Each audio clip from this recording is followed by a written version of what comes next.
মহাকাশ গবেষণার সিংহাসন কি তবে টলে যাচ্ছে?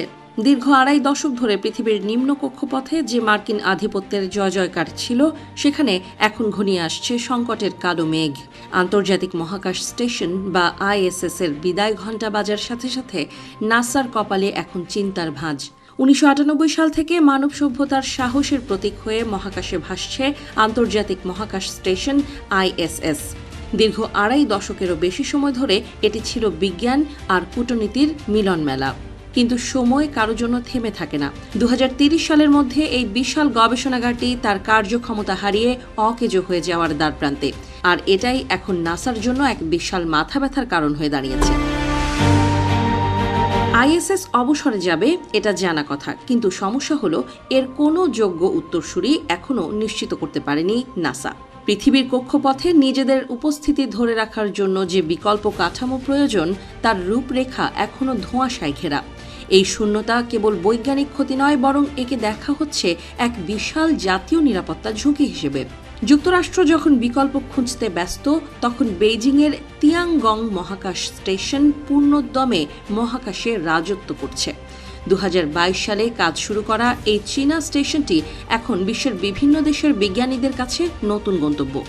বিশেষজ্ঞরা মনে করছেন, যদি যুক্তরাষ্ট্র দ্রুত ব্যবস্থা না নেয়, তবে মহাকাশ প্রযুক্তির বৈশ্বিক মানদণ্ড পুরোপুরি চীনের কবজায় চলে যাবে। স্মার্টফোন বাজারে অ্যাপল বনাম অ্যান্ড্রয়েডের লড়াইয়ের মতো একবার পিছিয়ে পড়লে এই বাজার ফিরে পাওয়া হবে প্রায় অসম্ভব।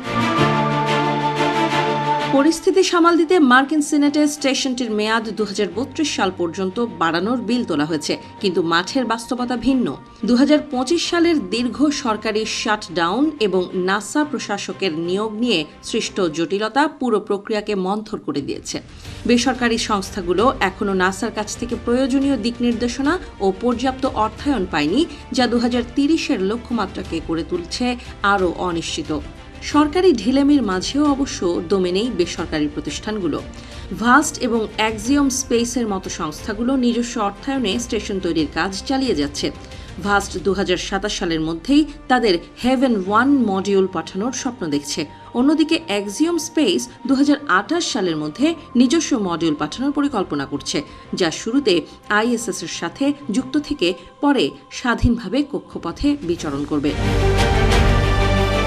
তবে এই বাণিজ্যিকীকরণের পথে বড় কাঁটা হল মহাকাশ গবেষণার উচ্চ মূল্য ও সীমিত চাহিদা। বর্তমানে মহাকাশ পর্যটন বা গবেষণার জন্য বেসরকারি খাতের চাহিদা এখনও ততটা শক্তিশালী নয় যে তারা স্বাবলম্বী হতে পারবে। ফলে নাসা নিজেই হবে এসব স্টেশনের প্রধান গ্রাহক। নাসার বড় অঙ্কের চুক্তি ছাড়া এই ব্যয়বহুল কাঠামো টিকিয়ে রাখা বেসরকারি সংস্থাগুলোর জন্য হবে এক বিশাল আর্থিক জুয়া।